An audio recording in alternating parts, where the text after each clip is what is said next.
Power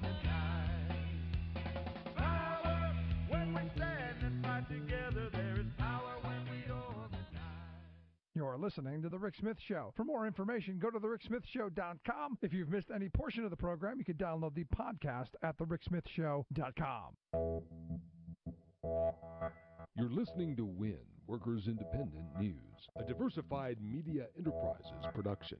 I'm Doug Cunningham. The Senate Republican health care bill cuts hundreds of billions of dollars from Medicaid while ending Obamacare taxes on the wealthy, on medical devices, prescription drugs, and indoor tanning. Poor people lose coverage and face higher costs, while rich people and corporations benefit under the GOP plan. U.S. Senator Martin Heinrich. Republicans want to slash hundreds of billions, that's billions with a B, of dollars from Medicaid and destroy the program as it currently exists. Our healthcare system represents about 1/6 of this nation's economy, and it supports millions of jobs. Republicans have taken a go-it-alone approach that will significantly impact the nation's economy without holding one hearing. Republicans decided to keep the tax on your health care plan through your employer starting in 2026. Older Americans will see their premiums drastically increase. The GOP health bill will increase your out-of-pocket health care costs by eliminating the Obamacare subsidies. Large employers would no longer be required to offer affordable health insurance. Democrats call the Senate version even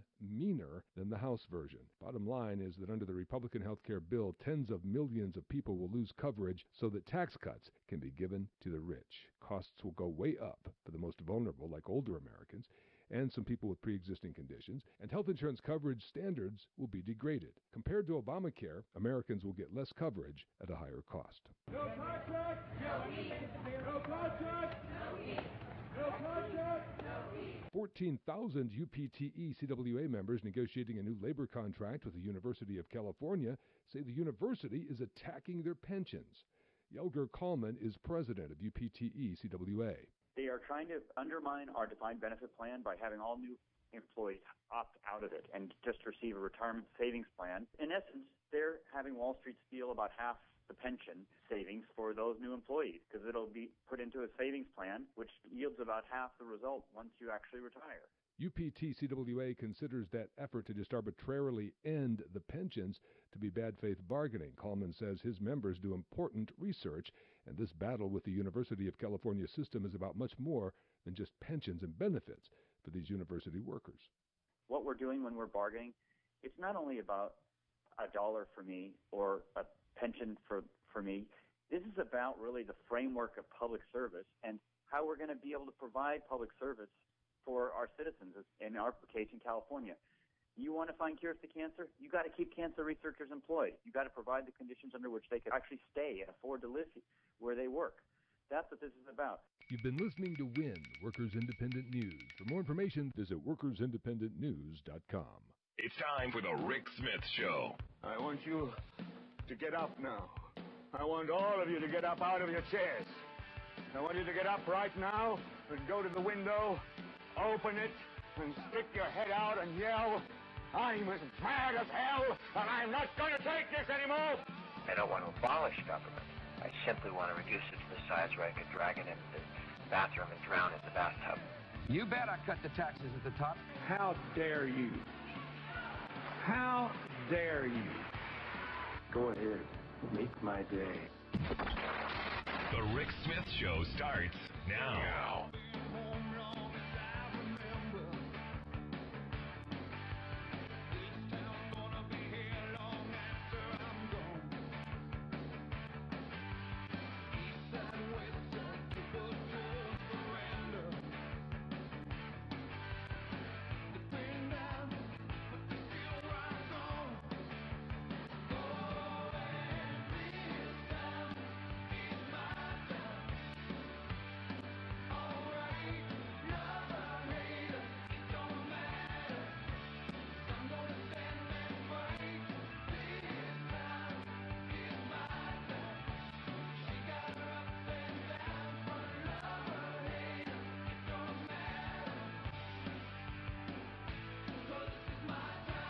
And welcome, brothers, sisters, working class heroes. This is The Rick Smith Show. Thanks so much for tuning in today on the big program. Lots to get to, lots to talk about here in Harrisburg, Pennsylvania for the American Federation of Teachers Pennsylvania Convention. Looking forward to talking to educators and some of the leadership here about important issues about education, what's going on here in the state and across the country. But the big news today, obviously, the horrible Health Care Act, the Death Care Bill, as it's being called, it being pushed through in the Senate. And look, tons of emails of people going, this is it.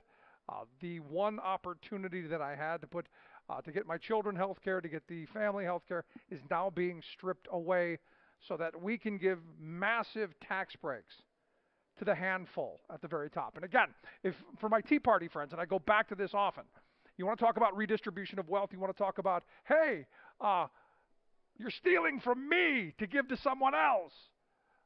This is what this is doing. Instead of taking money from the very wealthy and making sure that we are that Christian nation that they keep telling us we are, by helping the vulnerable, helping the sick, helping the poor, not so much anymore. And I guess at some point we're going to see legislation passed to where we're no longer going to force hospitals to care for people because we're not going to compensate them for it. And rural communities are going to just be devastated. Their hospitals are going to be, inundated with people who don't have care again. And that seems to be okay. I mean, we live in a time where it seems that mean is okay. We live in a time that hooray for me and the hell with everybody else seems to be the mantra of the day. And at the end of it, it still comes back to us. We did this. We the people. This is what evidently we want because this is the nightmare that we voted for. And you look at every one of these representatives, you look at every one of the people who are supporting this. Again, the millionaire class, they're not going to be harmed by it. Who's going to be harmed? Well, seniors, in a big way. The people who are out there, in 2010, government, get your hands off my Medicare. Well, they've just stolen your Medicaid. That one thing you were going, you know what, if I get to the end of my life and I don't have enough money and I'm not going to be housed in a debtor's prison at the end of my life. Gone. I mean, understand, this has been a conservative dream since its inception. The idea of destroying Medicaid and ultimately Medicare and Social Security and the entire social safety net that this country still has a little bit of. This is just the shredding of another part of it. And when you go down the list and you wonder, what's going to happen when you get older? Will that Medicare be there? Will that Medicaid be there? No. The answer is flat out no. And this is them telling you that. This is them telling you straight to your face without any soft words, without any euphemisms, without any of that. We don't care about you. And as I said from the beginning, pay or die is their goal. Do I think this is going to pass? And I had a bunch of emails from people going, no, you think this is going to pass? No, I actually don't. I actually think they've done enough already to destroy the Affordable Care Act. They don't need to do any more. By undoing the ratings pools, by undoing the funding that goes to the insurance companies that level things out and ensures their risk, you've already done enough. And the uncertainty that they've created, I remember talking to Bob Ney, former congressman from Ohio the other day, and he said, look, for the first time since I got out of Congress, I'm going to have health insurance. And now the last insurer in Ohio is leaving. So there's nothing left.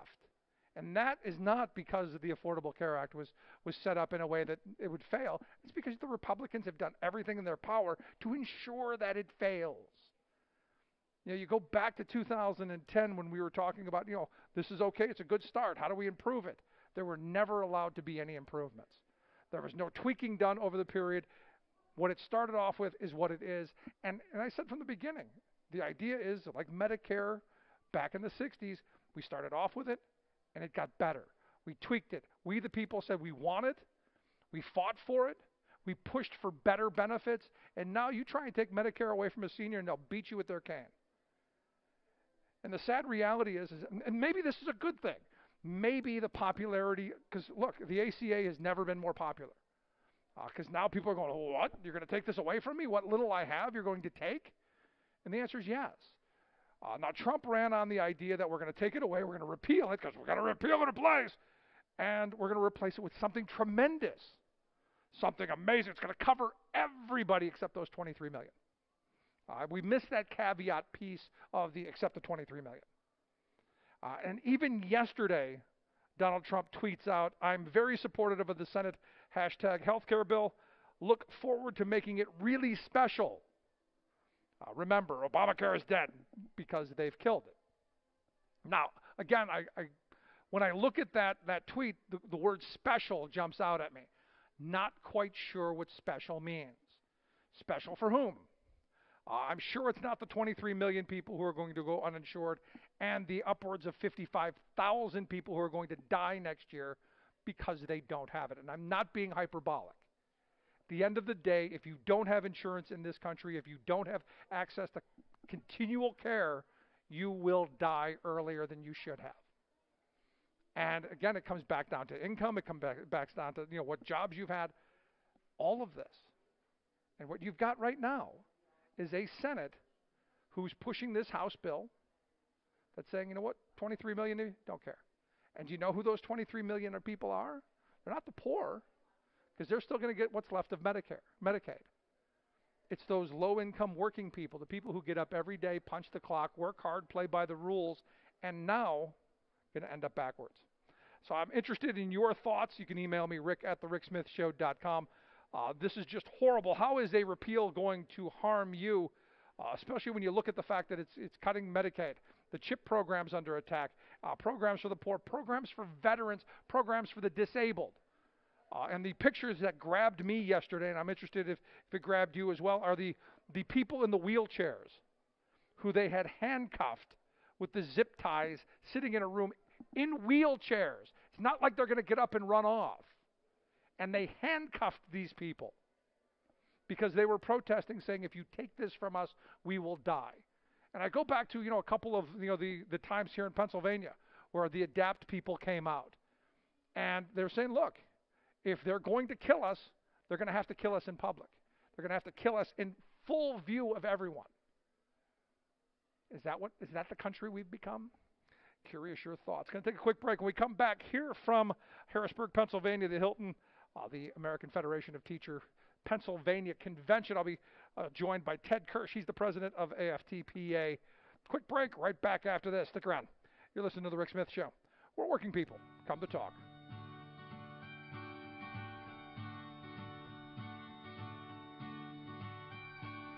All of my life I have searched for clarity. I have wrestled with two paths very deep inside of me. I lost some rounds, been knocked around, felt my share of defeat. Yet somehow I've always managed to get back on my feet. I'm Rick Smith, and this is Labor History in 2.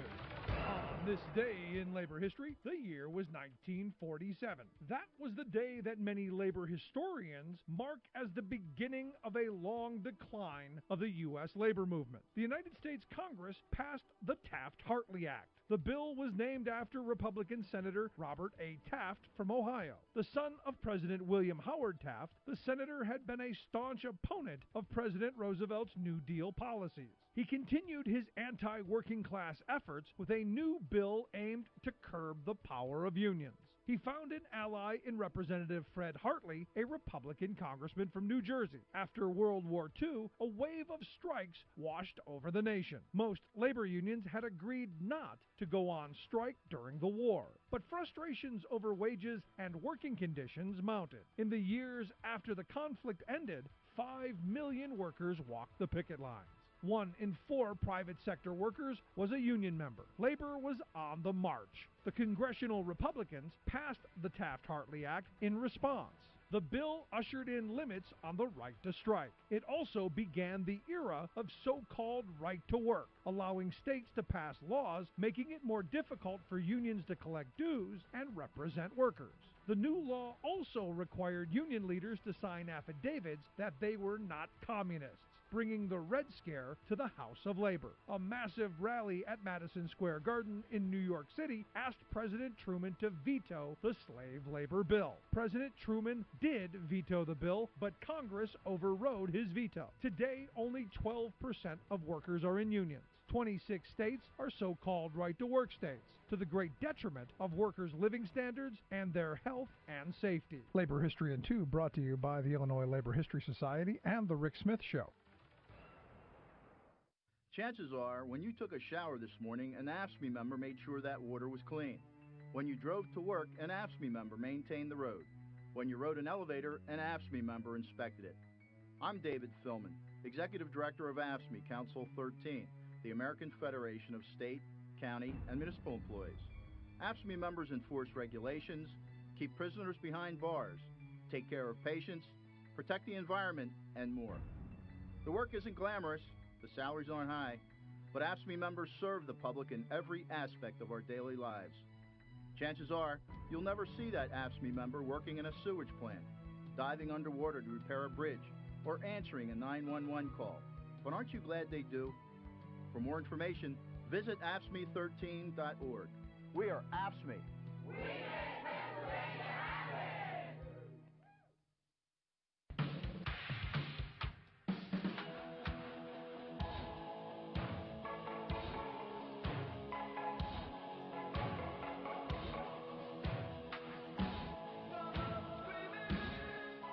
Yes, it is all about the children, even after they're born. Rick Smith. Welcome back to The Rick Smith Show.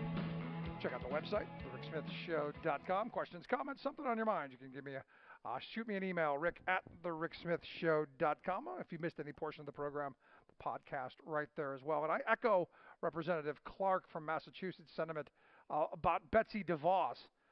She says, quote, "I am shocked that you cannot come up with one example of discrimination that you would stand up for students with."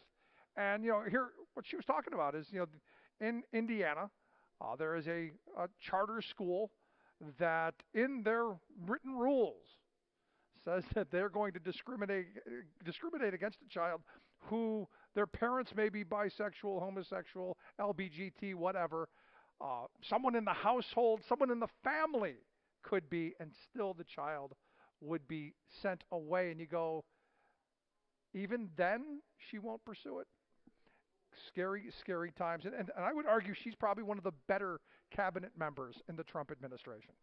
I know someone who will disagree with me, and look, just telling you how bad the Trump administration is. That's why I'm sitting here with Ted Kirsch. He's the president of AFT-PA, the folks putting on the convention who have invited us. Ted, thanks for taking time for us. Thanks for inviting me on again. So, you look at all of these attacks, and they're coming from everywhere. But education being one of the biggest in my mind, because, look, if the working class of this country loses public education, it's game over. Well, the thing that's so frightening is what made this country so great. If you go back to right after the Civil War, when public education was made a priority, that everyone was entitled to a free public education.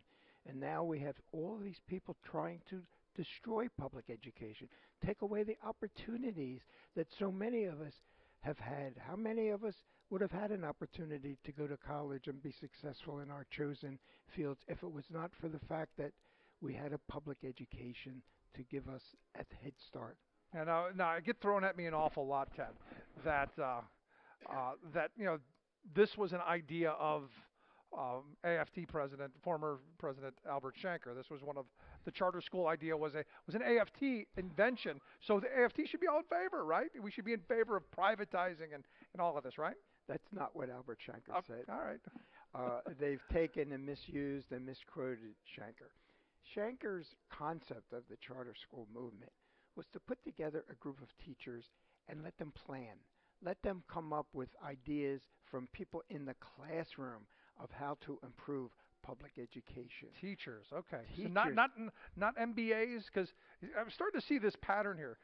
People on the left seem to want teachers to be involved in education and doctors to be involved in healthcare. There seems to be this idea that, especially on the left, that people who do this stuff and experts know what they're doing.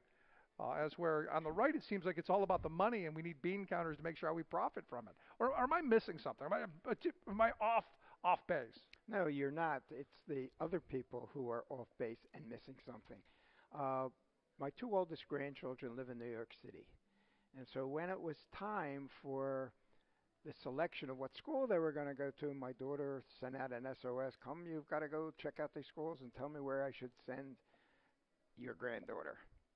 So several of us went up. At the time, I was president of the Philadelphia Federation of Teachers, so I made this an official observation. I didn't say to anybody what I was looking for or what I wanted to see.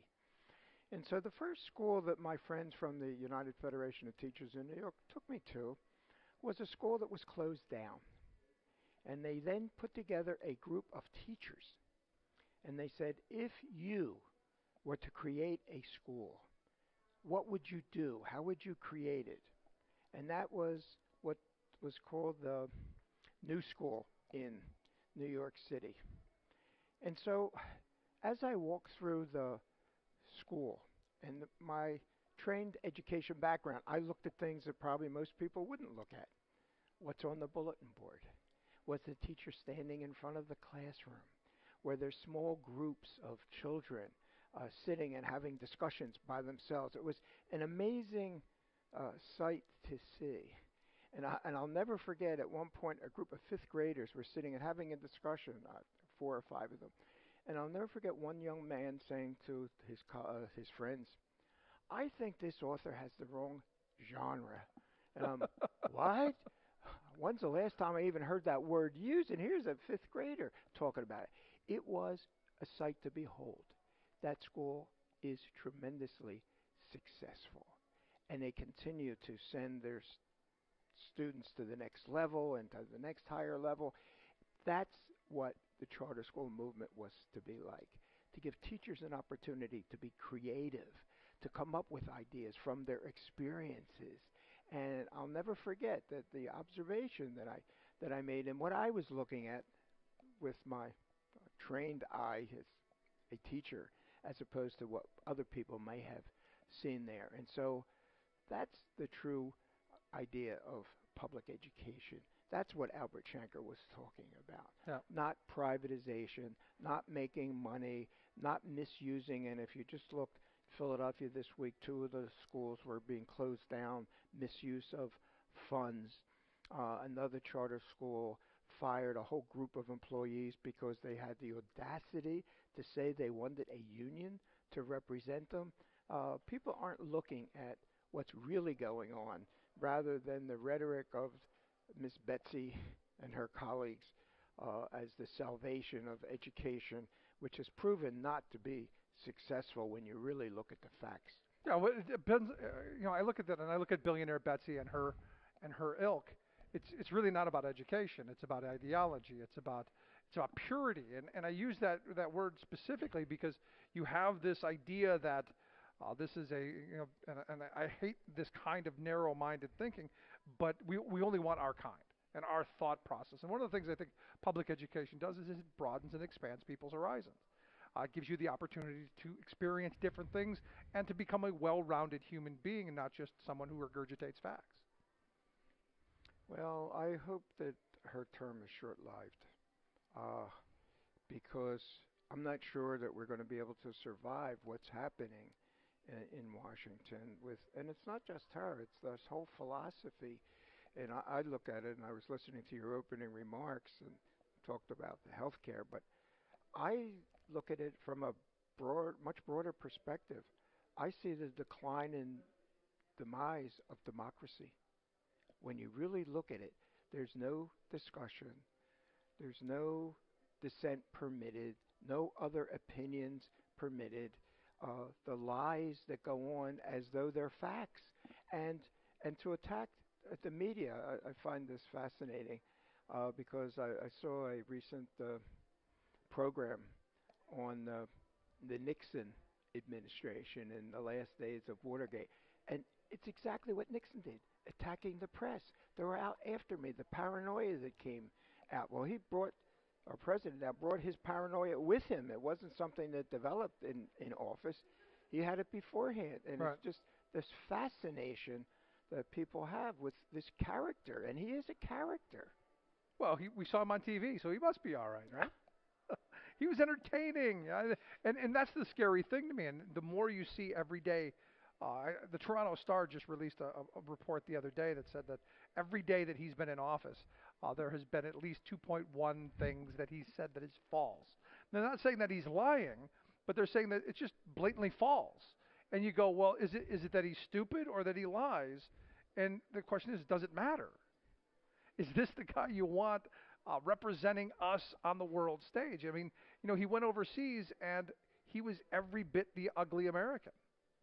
Well, the scary thing to me is that as we see this, and those of us who are able to separate the wheat from the chaff, and we could see what's going on, what are his supporters thinking? I mean, you can't say that they're all just ideologues.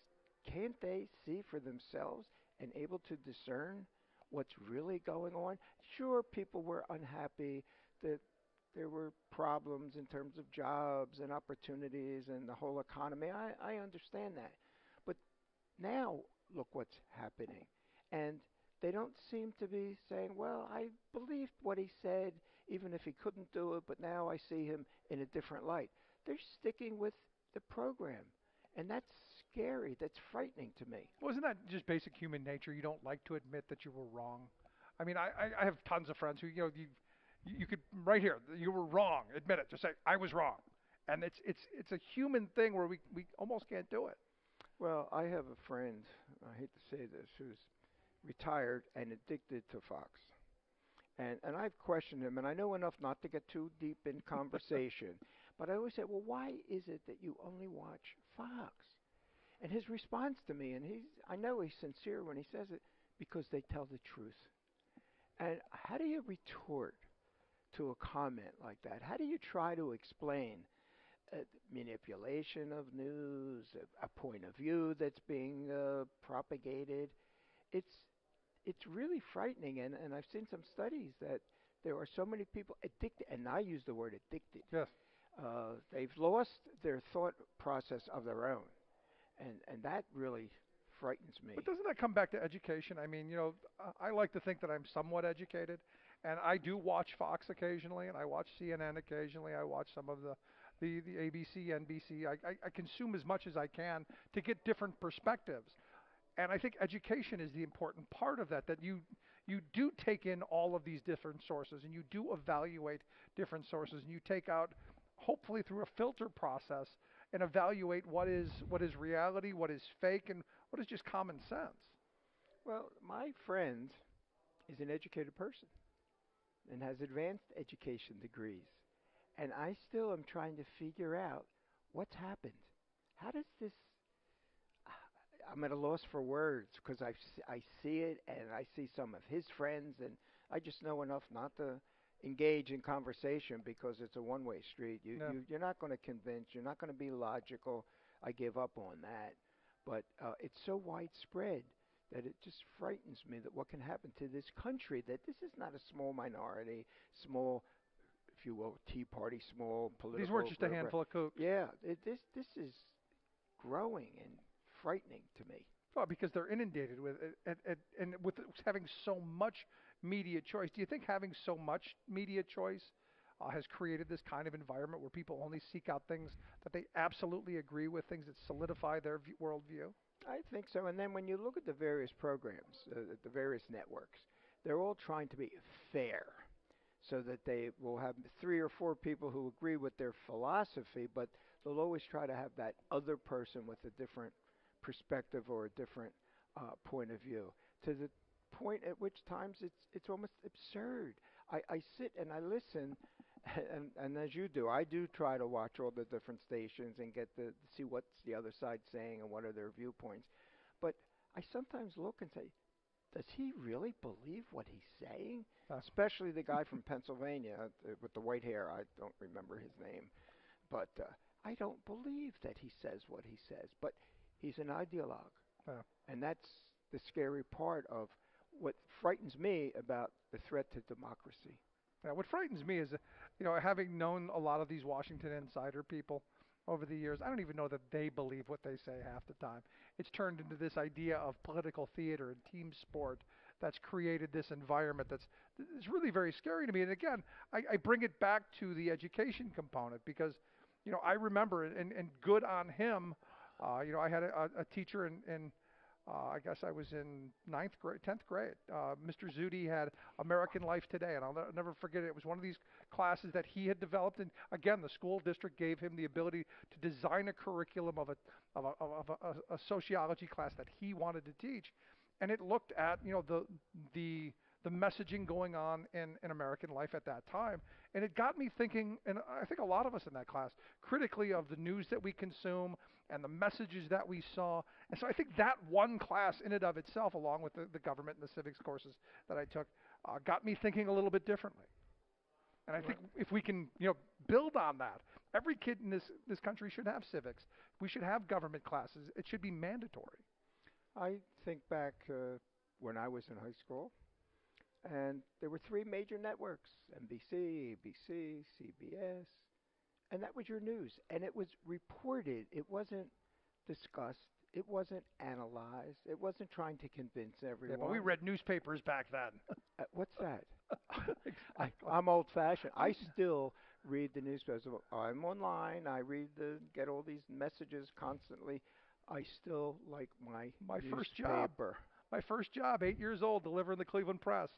Every evening after school, age 9, took on the plain dealer in the morning, the press in the night. By 10, I had 3 newspaper routes. Maybe that's what we have in common. My first job was also delivering the Philadelphia Evening Bulletin. The kids need that back. I mean, the life that we grew up in, this is the sad reality about how society has changed. All that stuff's gone. I mean, I can't get my kids a paper route. Can you get the iPhone out of their hands for any length of time as well? Yes, because we've made them sign a contract that the phones are ours and we can rescind them at any time. And there's only so many hours a day they can have them, and we're kind of archaic in that sense. But here, let's talk about the convention. I want to come back, and you're listening to the Rick Smith Show.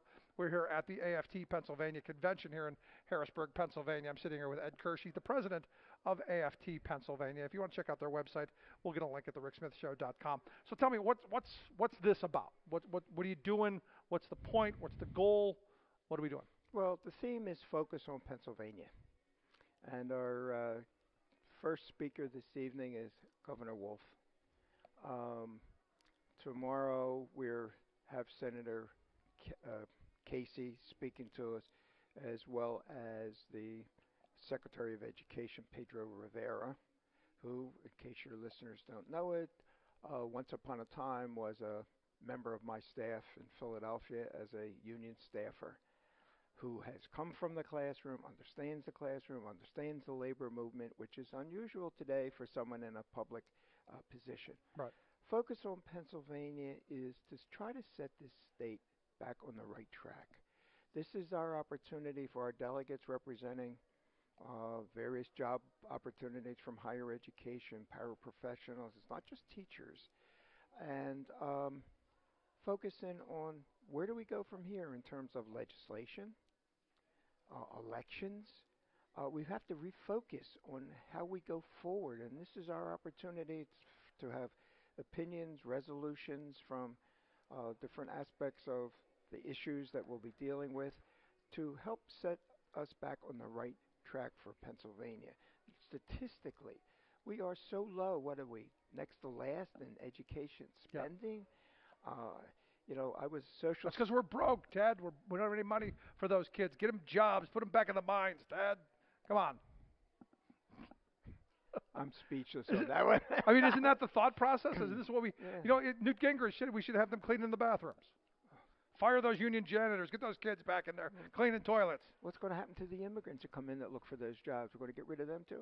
Well, that's the plan, isn't it? I'm being facetious, obviously. That's their plan. No, look, I mean, the reality is there was just a story up in Vermont where one of the richest guys in town donated several $1 million to the local school. He was the janitor. He had lived a very meager life, saved every penny, but he was the janitor, had a decent union job, made a reasonable living, and ended up donating, I think it was like $8 million back to the school district. So those jobs are important jobs for people who need them. But anyway, back to the original question. which was, out of this, in Pennsylvania, what's the push, what's the call, what's the demand? What do you guys hoping come out of this? I hope that I and my colleagues over this weekend are able to energize our members. And I say energize because the teachers are leaders. They do talk to people. They are articulate. They've got to reach out and start to communicate with their elected officials who are being handed by staff prepared statements, ideas that some outside organization is well funded, says this is the position you take on issues. We have to educate our elected officials to what's really going on. Right. I send emails on issues and legislation, and so often I get back automatic responses. Thank you very much. We're acknowledging that we got it. Not that they read it, not that they want to discuss it, not that there's an open forum of thinking. Right. And the outside money people, the handful who are really changing the way this country functions because they're able to use their dollars to buy their philosophy. The Georgia, I had hopes in the Georgia recent election that this young man would be successful. I heard him speak. I was impressed with his ideas. They just bought away his loss. And that's happening not just in Georgia or South Carolina. It's happening all over this country, including here in Pennsylvania. You talk about funding for education. We have a source, the shale tax. What is taking so long? What is it that people don't understand? That we're giving away free our natural resources and not getting anything out of it. Why can't it be taxed? And give it to kids that will use it to further their education. It's just it's common sense. Absolutely, but here's the thing. But as you know, as they said, if we tax it, they'll leave. They'll leave, Ted. Where are they going to go? China. The China plan. They're going to drill straight through the earth, and they're going to come at it from the bottom. And they're going to steal our natural resources Yes. in some other place. It's here. It's ours. Let them pay for it. I'm with you.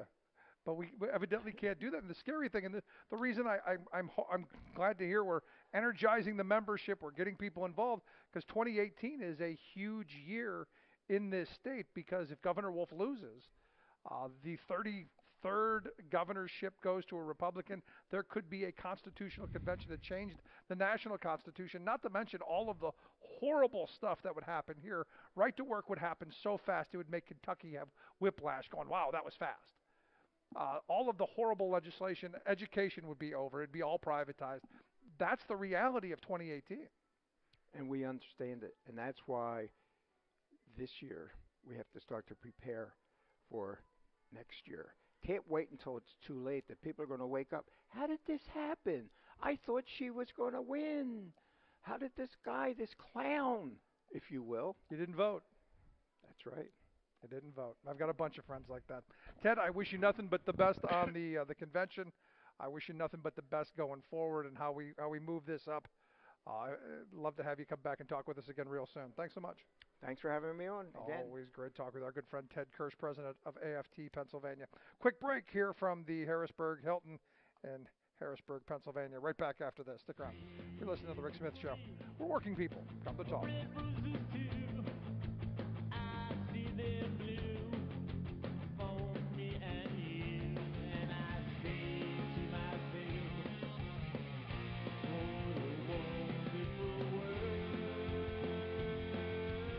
Yes, it is all about the children, even after they're born. Rick Smith. This is Solidarity News on Radio Labour. This is a Radio Labour News Update. I'm Mark Boulanger.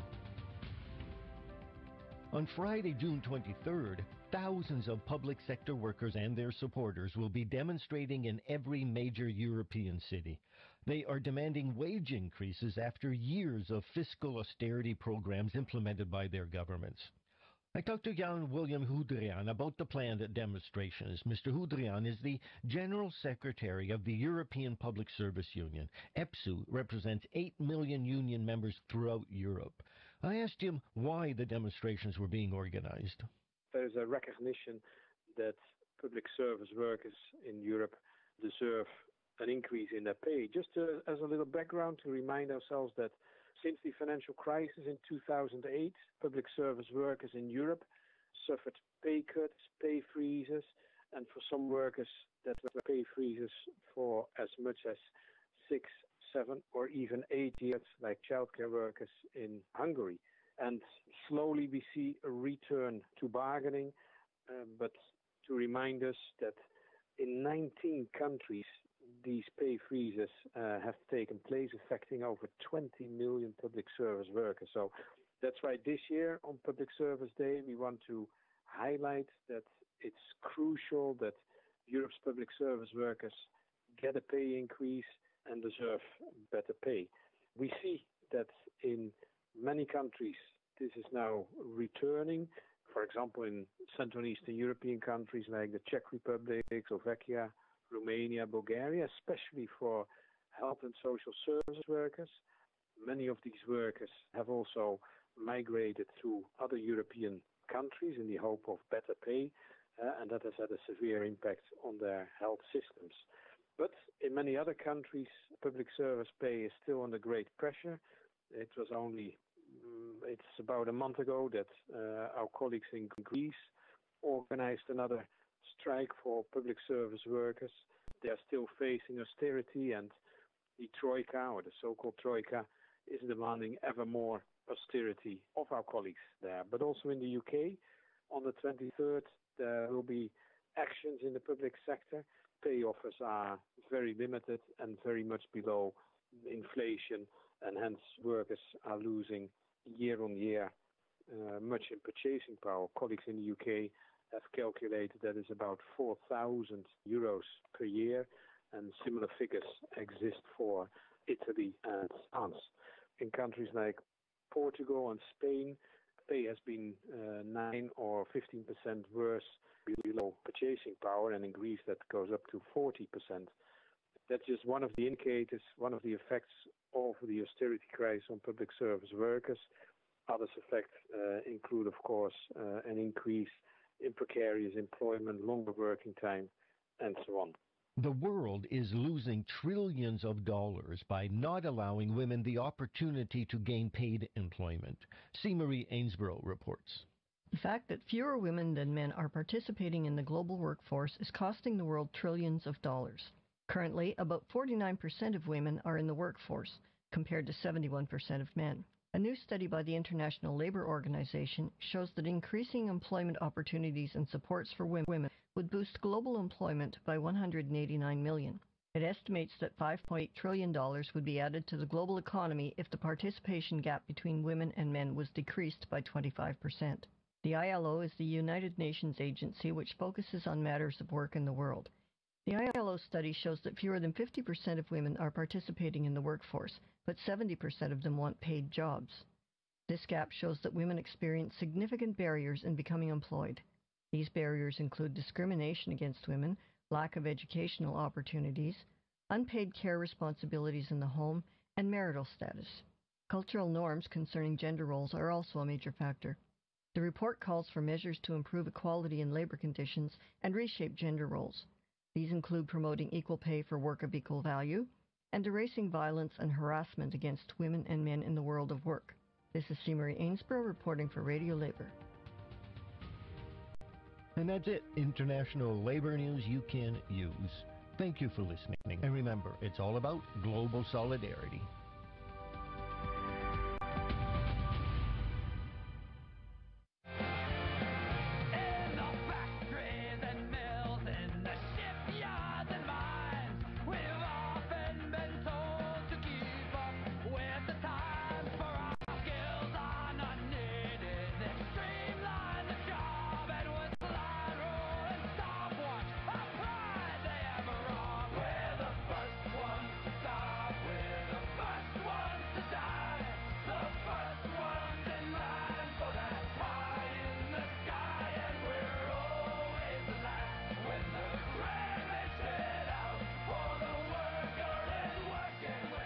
Yes, when the fat cat's about. And look, you look at this horrible health care bill, the death care bill, if you will, and right there, I mean, you listen to that song, you know, The first one to suffer, the first one to die, the first one to be told there'll be pie in the sky at the end of it, man.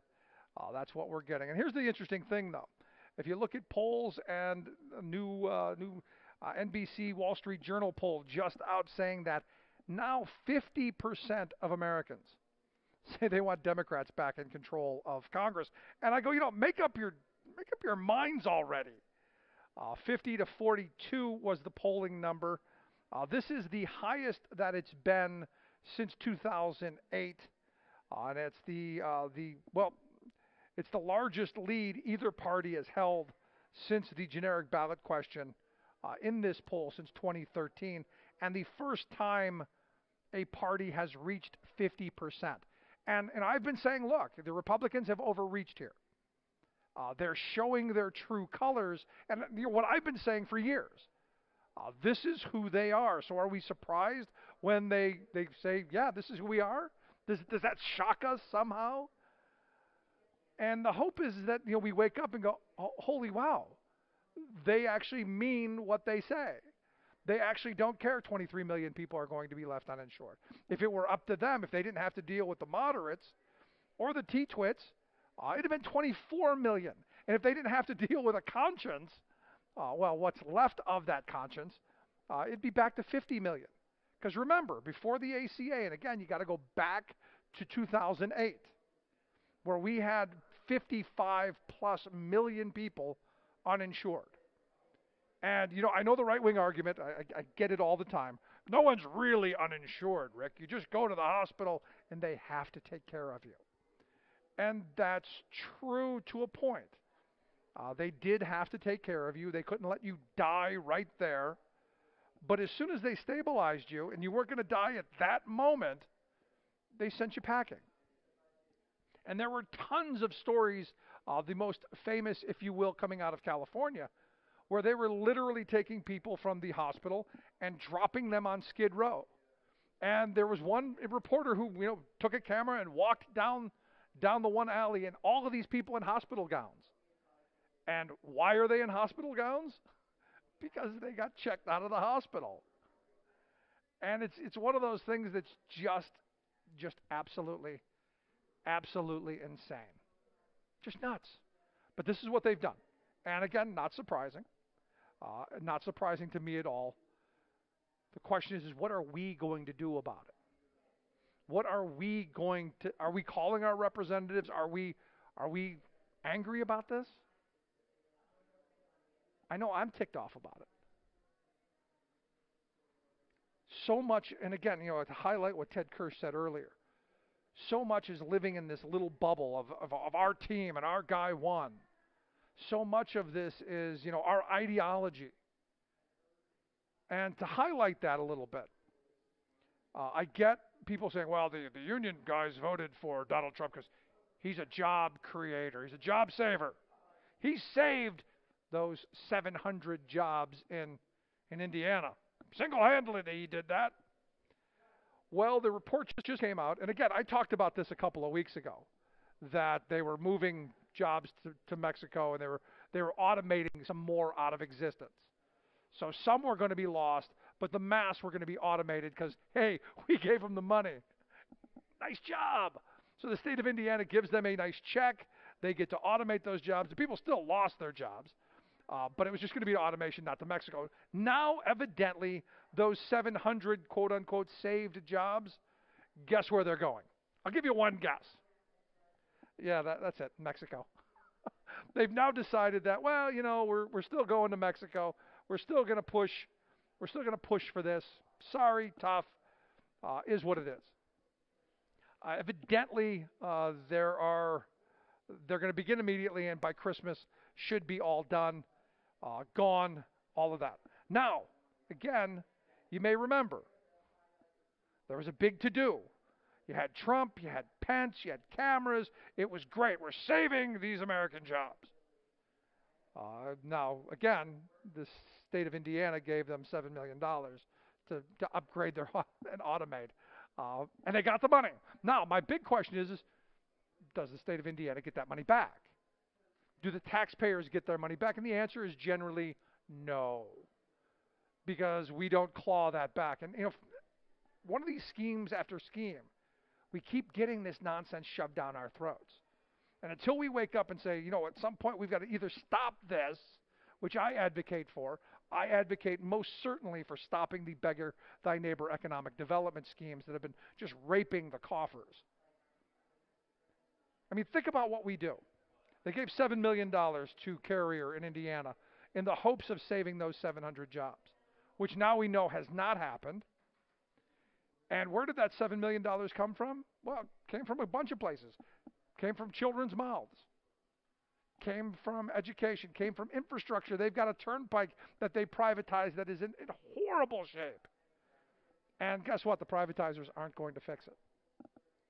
So you keep coming back to this and back to this and back to this, and you go, when do we learn? Now the message for a lot of my union brothers and sisters was, Trump was the job saver, the creator, all of that. Yet we're seeing all of these stories. Ford's moving to China. You've got this going on here. Yesterday we talked about Lockheed Martin going to India. And you go, but. I thought he was the guy. He was going to stop that. He was going to put his fist down and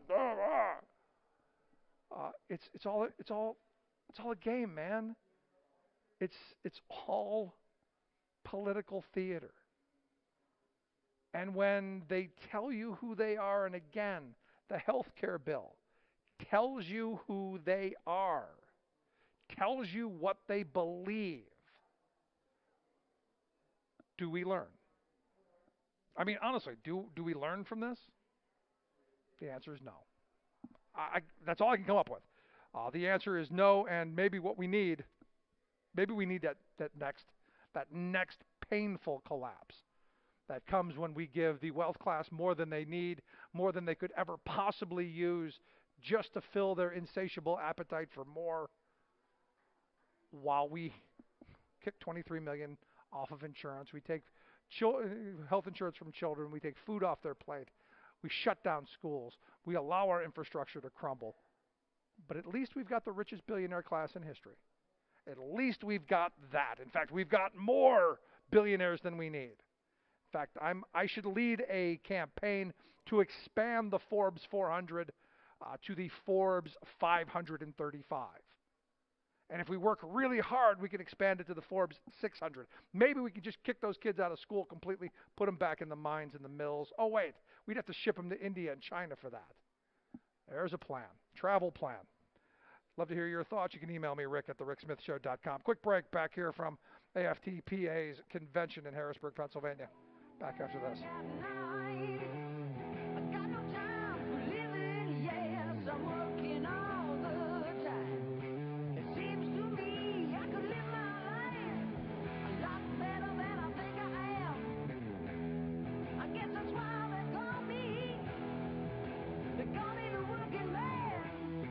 Making the blue blood see red. The Rick Smith Show. I'm Rick Smith, and this is Labor History in 2. On this day in labor history, the year was 1947. That was the day the despised Taft-Hartley Act became law. It was a direct retaliatory response to the 1946 post-war strike wave, where millions walked off the job after waiting years for basic demands. The labor movement mobilized against the slave labor bill through numerous rallies. The AFL joined the CIO in threatening 24-hour strikes across whole industries in protest as the bill wound its way through Congress. 11,000 soft coal miners in Pennsylvania walked out in a spontaneous protest strike earlier in the month. The bill passed over the veto of President Harry S. Truman, who would invoke it a dozen times over the course of his presidency. Many union leaders hailed Truman as a friend of labor for his 11th hour veto. Labor Party advocates were incensed that of the 219 congressional Democrats, 126 voted in favor of the bill. Practically overnight, the labor movement had been pushed back 25 years. Taft-Hartley was nothing short of disastrous for the American labor movement. With the stroke of a pen, the act criminalized many of the actions key to historic union victories in the 30s and 40s. Jurisdictional strikes, secondary boycotts, solidarity strikes, closed shops, and mass picketing were just a few of the most basic trade union activities now outlawed. The act helped fire the first shots of the McCarthy Red Scare by mandating that union officers file non-communist affidavits with the government, which was later found to be unconstitutional. The act also provided the ammunition needed to strangle strikes by empowering the president to easily acquire strike-breaking injunctions. And it allowed for the rapid growth of right-to-work laws at the state level. And because of Taft-Hartley, the union movement has suffered ever since. The most important issues of the day. This is The Rick Smith Show.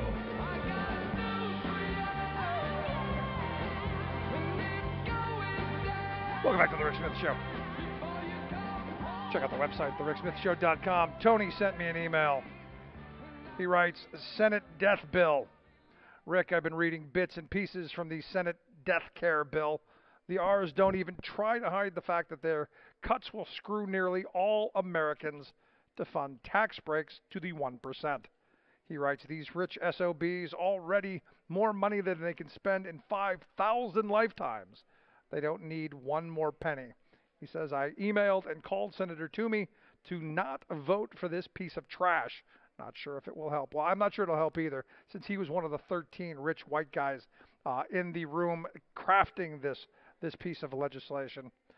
Tony goes on, he says, let's face it, all of us have pre-existing conditions. This bill will do two things, bankrupt us and eventually kill us. He says, I'm 58. I could not imagine 20 years ago that people could be so cruel to fellow human beings. It will also close nursing homes and hospitals. Where will the patients go? Oh yeah, the rich SOBs don't care. Thanks for the time to vent, Tony. I appreciate it, Tony. And look, kind of the same exact feeling that I had. You know, at the end of the day, this is not about health care. This is not about we the people. This is not about good policy. This is not about good governance. It's about a tax break. It's about a massive redistribution of wealth. And as Sam Berger talked about yesterday, you're talking about taking $1 trillion out of the system, giving $600 billion to the 1%. And, well, you know, hey, if you die early because of it, so what? So be it. You probably shouldn't have been around to begin with. I mean, really, when they tell you that's their belief, how do you react? Honestly and truthfully. I look at Trump, who is just the worst person to be involved in this, who just recently called this mean. Called it mean, said this is mean, we're going to need to add some money to it, we're going to need to we're going to get in and negotiate. He now says I'm very supportive. He's very supportive of the Senate health care bill. Looking forward to making it special. Because Obamacare is dead. Think about that. Think about what that means. Again, you go back and you think of all the messaging that's come out about how exceptional we are as Americans. How wonderful and how philanthropic. Because I haven't heard that angle yet. And again, who they are, the philanthropic angle was all a bunch of malarkey to begin with. Oh, let the churches take care of it. No, and the churches are never going to be able to. Let private charity do it.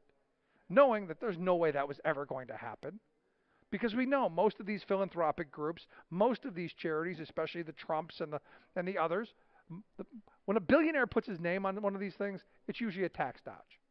It's usually a way to hide money from the taxpayer, from us, and a way to enrich his children. Which, you know, Donald Trump is that poster child for all of this stuff. You look at the foundation. You look at the foundation that the kids started up. It's a major tax dodge, a way to enrich themselves while appearing to be philanthropic and appearing to care about others. When will we wake up? And because I can't tell you how many times I've gotten a raft of you-know-what for saying, I'm anti-philanthropy.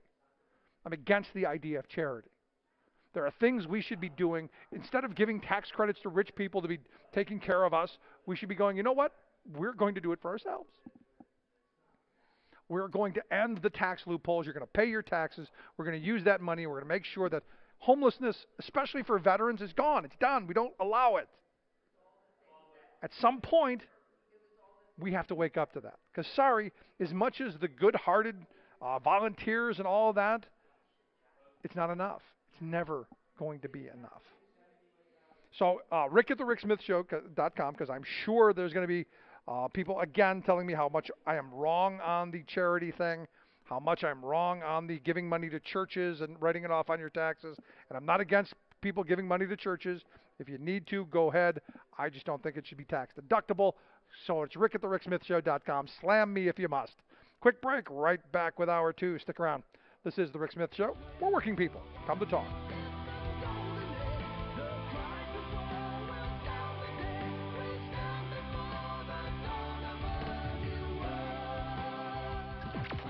Radio of, for, and by we the working people.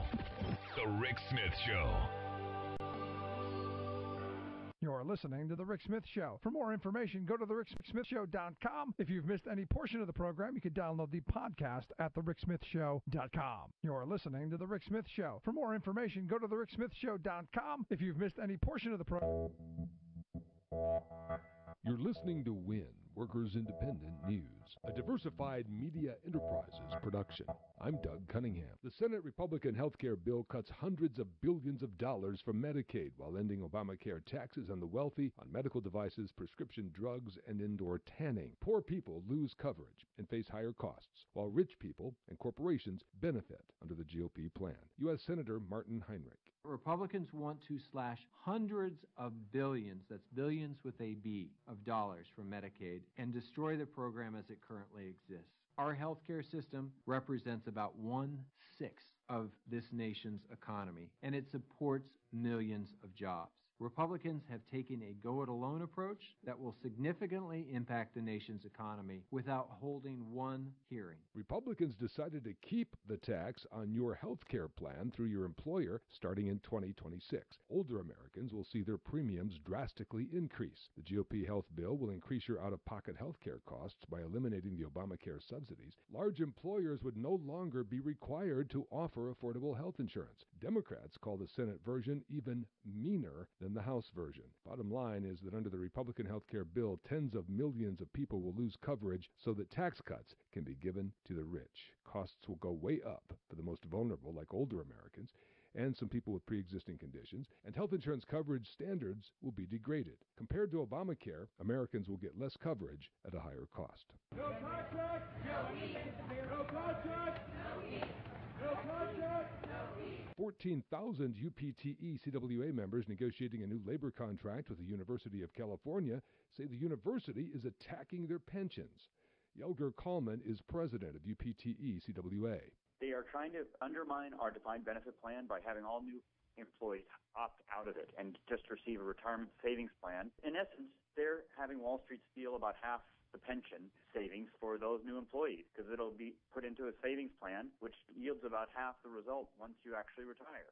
UPT-CWA considers that effort to just arbitrarily end the pensions to be bad faith bargaining. Kallman says his members do important research, and this battle with the University of California system is about much more than just pensions and benefits for these university workers. What we're doing when we're bargaining, it's not only about $1 for me or a pension for me. This is about really the framework of public service and how we're going to be able to provide public service for our citizens, in our case in California. You want to find cures to cancer? You got to keep cancer researchers employed. You got to provide the conditions under which they can actually stay and afford to live where they work. That's what this is about. You've been listening to WIN, Workers Independent News. For more information, visit workersindependentnews.com. Uncovering the con in conservatism.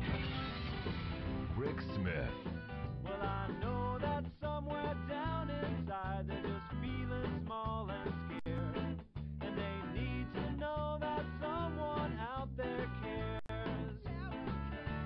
Have you hugged a Republican today? Have you tried to spread your love to those who Well, don't try hugging anyone now. It might spread germs, and with no one having health care. At the end of the death care bill that the Republicans are putting forth, I got to be honest, don't go hugging anyone. Last thing we need is a spread of influenza, and a bunch of people not being able to afford to go to the doctor.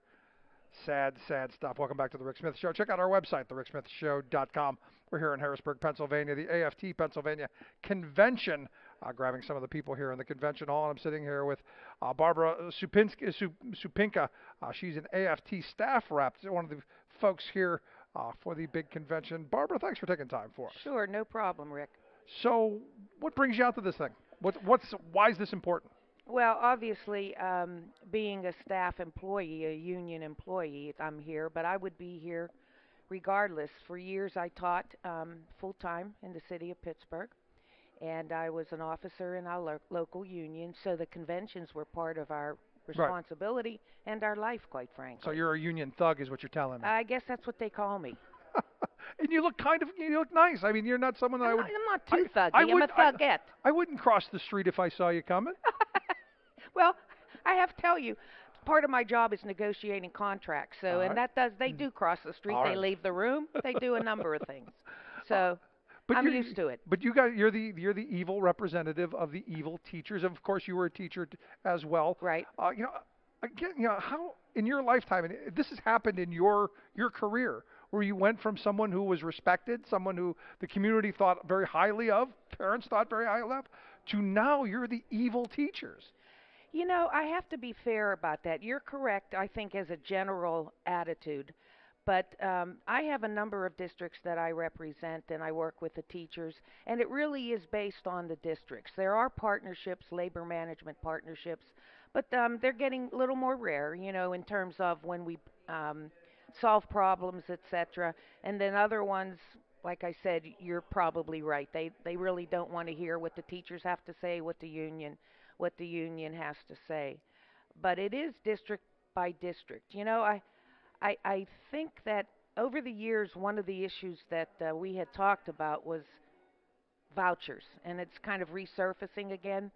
And the irony is that when you talk to parents, they love their local school. They love what they know. Right. But society kind of puts the evil focus on public schools. Right. Whereas when you break it down to the individual parents' thoughts and what about their school, the teachers they know, the staff they know, they're perfectly happy. And I think that's part of what has happened, is that in a general sense, the public schools have become like the evil.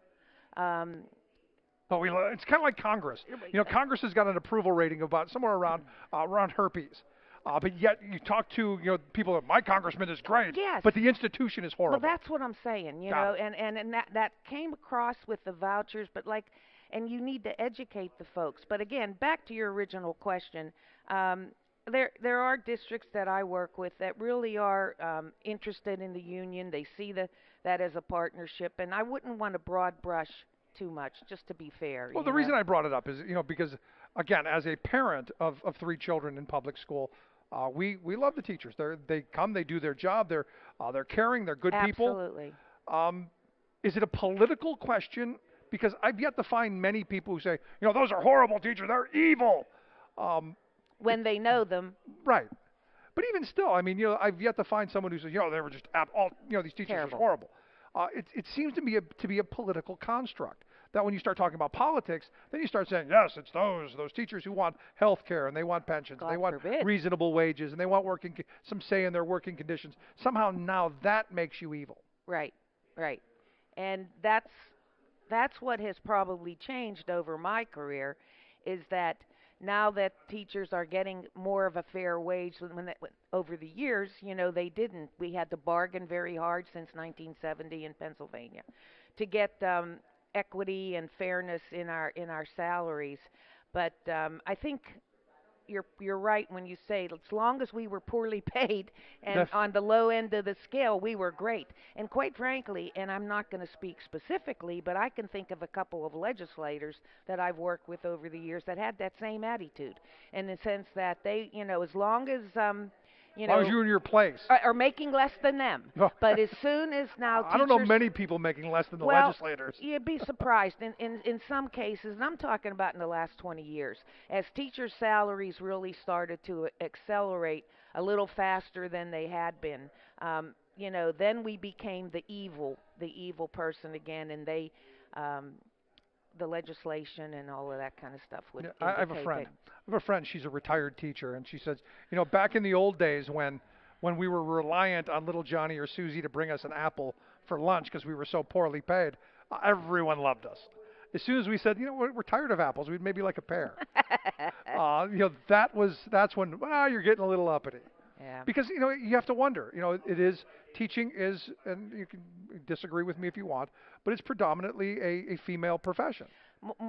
Probably less and less, but yes, you're correct. And can you make the argument that maybe this is society looking down on creating some gender inequality? I'm curious your thoughts. Well, I can tell you that, going back, not necessarily during my career, but there were discriminatory practices on women who had maternity leave. They were severed from the district.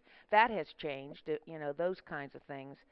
But in terms of, the way we bargain, etc., the contract is the contract, the wage is the wage. Right. Now you're and that's the thing I love about union contracts, by the way. Yeah, and I think what you're talking about is the attitude that's permeating out there about, well, they're just women, it's a second job, their husbands work, or something like that. But to be fair, I don't really see that as much because, quite frankly, bargaining provides the opportunity for us to be equal partners on the other no, not partners all the time, but equal at the bargaining table. So as a result, and that's the problem. Right. Don't want you uppity teachers being equal. Yeah. Okay. But isn't that the thought across the political spectrum right now? Because Pennsylvania is very soon could be a right to work state. I mean, 2018. If look, and I'm with you, but 2018, if Scott Wagner is elected God here in Pennsylvania, immediately all of the horrible things happen. Education's privatized. We break teachers' unions. We break unions in general. Mm-hmm. And that's a horrible proposition. The hope is that you guys are planning for that. Yep. Planning how we fight that, how we make sure that doesn't happen.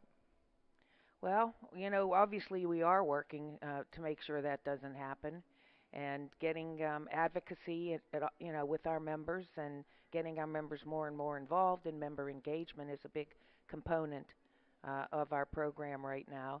And sometimes people don't realize the dangers that face them, because the union has been kind of an insurance policy, but now the reality is hitting, and they've got to jump in and become advocates also in terms of, political activity. And now, as a staff rep, do you see that engagement? Are you seeing your members that you're dealing with? Are you seeing that light bulb going on? Because not always. And that's a problem, because I've had these conversations with unions all across the country, and they're telling me the same thing, that everyone thinks it's going to be fine. It's always been fine. Things are going to be fine in the future. And I'm telling you, it's my view, folks, things are not fine. And they're certainly not going to be fine if all of this horrible stuff passes through. Look at this health care bill. Right. I mean, you've got a political party saying we don't care if 23 million people don't have health care. Don't care. Right. Well, again, I'm going to go back to, like I said, that's one of our national priorities, and our state is the member engagement, to get our members to realize that, they've got to get engaged. It's not just we'll take care of it, the leadership will take care of it. They've got to step up as advocates and speak to legislators and contact legislators.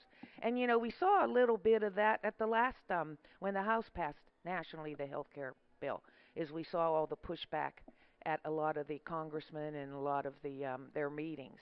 And hopefully that will happen again, because, I'm a cancer survivor. Pre-existing condition.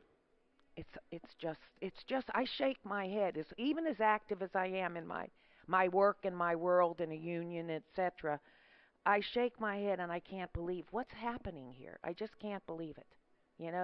Is this our country? I mean, all across the spectrum. I mean, education, healthcare, infrastructure. Right. Taxes. We hear people talk about how exceptional we are as a nation. Is this what makes us exceptional? Is kicking the vulnerable, beating the downtrodden? Is this that moment? Yeah. And I don't know. And that's why, again, I keep coming back to, while unions still have a voice, and while they haven't made them illegal yet, which who knows, may be coming, the voice has to be used. While you still have a voice, while you still have an opportunity to have influence, now's that time. Right. And I go back to what you asked me a few minutes ago about whether our members realize that. And I think they are more and more. And it's not partisan. It's an agenda. It's an agenda that we have to advocate for public education, for health care, for the kinds of things that, we stand for in the democracy. Are you surprised? I mean, in your lifetime, there's been massive change in education. I mean, just enormous change. And look, in the next 20 years, that change will double, triple, quadruple at a speed that I don't know that we're prepared for. In talking with educators, do they get that? Do they see that these rapid, extreme changes are coming? Like I said, I think it all goes back. Some of them do. Some of them, I think that's why it's our job as their union to get them involved and get them engaged in these kinds of activities, because if they don't see that, then we've got to make sure they do. And if they do see it, we've got to take advantage of their joining the advocacy, if that makes sense No, it to does. you. You know what I'm saying? And not just your members, but also pulling in parents and pulling in community members, because understand, education is about community. Right, and that's exactly that almost goes back exactly to the point I was saying. When I taught I taught in an urban area, north side of Pittsburgh, a lot of challenges, a lot of socioeconomic issues that nobody wants to recognize. Yeah, high poverty. Right, that come into the schools.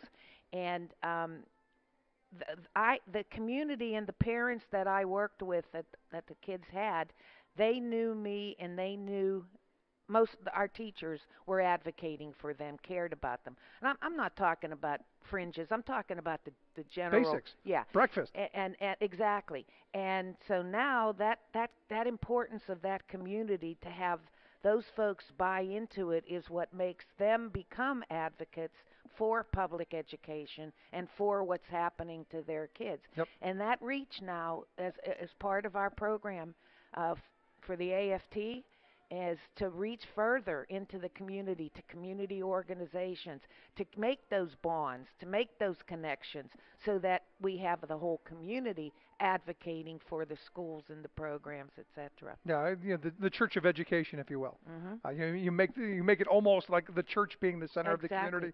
The schools should be as well. I have districts that I bargained for over the years. Their school, like one elementary school, one big high school, one middle school. That school was the heart of that community. Sports, all kinds of activities. Now, of course, that was a small district, rural area. But my point being is, the center of that community was the school. Everything went on through the school and in the school. So, and that's where people then know that I need this. We need this. We need this community. We need this school. We need all of these people working together. So there you have it. Yeah, I wish you the best, and good on you for what you do. And as you're out there talking to the members, I hope you're impressing on how important 2018 is as an election. Barbara, I appreciate you taking time for us. Thanks so much. Great talking with you. Let's take a quick break. You're back here at AFT-PA's convention in Harrisburg, Pennsylvania. This is The Rick Smith Show. We're working people. Come to talk.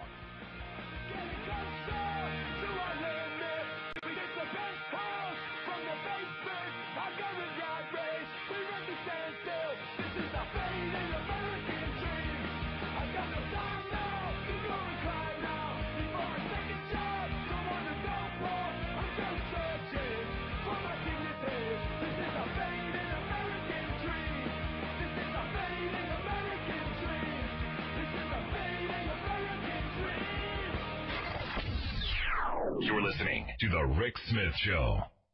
I'm Rick Smith, and this is Labor History in 2.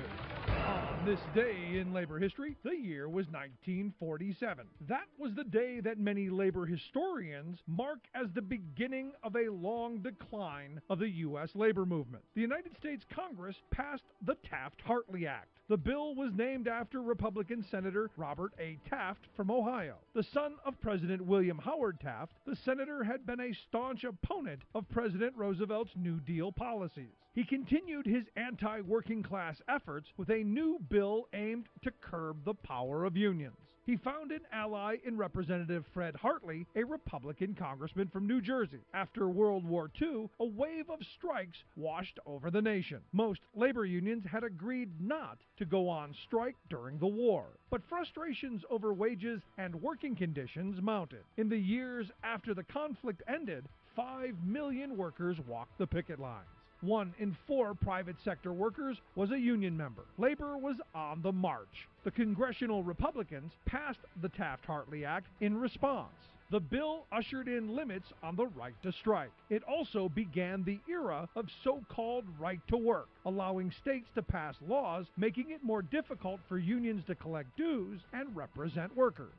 The new law also required union leaders to sign affidavits that they were not communists, bringing the Red Scare to the House of Labor. A massive rally at Madison Square Garden in New York City asked President Truman to veto the slave labor bill. President Truman did veto the bill, but Congress overrode his veto. Today, only 12% of workers are in unions. 26 states are so-called right-to-work states, to the great detriment of workers' living standards and their health and safety. Labor History in 2 brought to you by the Illinois Labor History Society and The Rick Smith Show.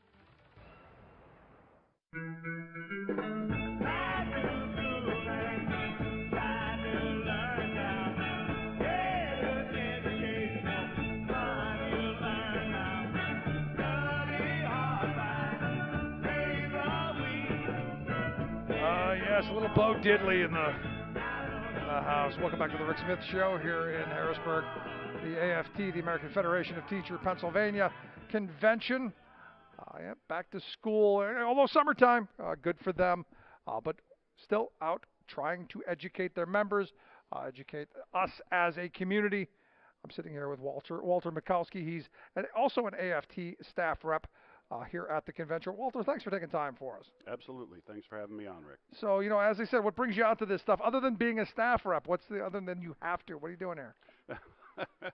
Well, it's good to see our colleagues from across the state. It's good to hear the Philadelphia Federation has a contract, and we want to talk to them about what they've done there and how they've been successful in finally getting that work completed. Which seemed forever, by the way. Yeah, I'm sure. And all the problems and the nonsense that's gone on in that district with the state taking it over, and just, again, another one of those horrible attacks on public education. I didn't mean to cut you off. But that's all right. We're going to have a terrific range of speakers come. The governor, Bob Casey, Senator Casey is going to be here. The Secretary of Education for the state of Pennsylvania is going to be here. We're going to really focus on what we need to do to stay on top of the political issues. As my colleague Barbara said, we really have to reach out to our members and be sure they're engaged in the election process and are knowledgeable about the issues, because everything impacts them. Whether, sometimes it's easy when you're in public education to say, well, I have benefits, I have a pension, and what's going to impact me about national health care changes. Well, that's going to impact all of us. It's going to impact us whether it's the changes to pre-existing conditions. It's going to impact us on what happens in our communities and the welfare of the children we teach. Most certainly. So, it's important for us to be on top of all of these issues. And of course, there are political issues that directly affect us, whether it's teacher evaluation, whether it's how they evaluate and grade schools, testing of students, which we believe is terribly overdone and overemphasized. So we have a lot of work to do to engage our members in that. But it's also just good to sit and talk with each other across the state and see what other locals have done and what can we do. I work with groups that are bus drivers and paraprofessionals, and sometimes they feel like they don't have the They're kind of second-class citizens. They don't have the camaraderie, so then they meet people from across the state, from Scranton, who are paraprofessionals and aides and secretaries, and they get to commiserate and talk and strategize about themselves, because all the problems we have for teachers are magnified for the paras and aides, because they are viewed often by administration and boards as second-class citizens, that they are, and it gets back to something you mentioned before about looking on it as a female-dominated field, and this must be women who are second incomes, women who are working for PIN money. And there's nothing more insulting. Well, I haven't heard that in a long time. Oh, we had it happen in negotiations. It was a couple of rounds ago, but that working for PIN money, really, we blew our top when we heard that comment. But, you know, a paraprofessional, one of my districts, at the top of the salary scale, will earn $25,000. And, you know, trying to support a family on that is impossible. And not to mention, you know, all these school districts all across the state, all across the country, really, who are in this process of privatizing a lot of the things that paraprofessionals do. I know where I live, they've privatized the janitors and I think the bus drivers and the cafeteria workers, and you know they're just piecing all this out. And the thing that gets me is they're not saving much money, but they are destroying those jobs. Not just destroying them, but you know, having the direct contact with your bus driver, you know, having that person be Miss consistent. Priscilla's fantastic. We love her. Right, exactly. And knowing that person, having that person have good health care and have a good pension because they're school employees and not private sector employees, I think is important too. I had a business manager brag. There was a little old lady who had retired from her regular job, and she had to be in her 70s, and she would be out there as a crossing guard on a major road, helping people get in and out of the schools with their children to drop them off, and the buses come in and out. And he bragged how he got the township to pay and to put them on their payroll, so that and they kept her part-time so that she wouldn't actually be eligible for a pension. I'm like, you know what? It would have been... That's something to brag about? When did that become okay to brag about? It's disgusting. I mean, when did that kind of thinking, and that's appalling to me. When did that become okay? It's terrible. And districts are continuously taking full-time positions, especially for paraprofessionals and aides, and turning them into 2 half-time positions so that they're avoiding paying for benefits.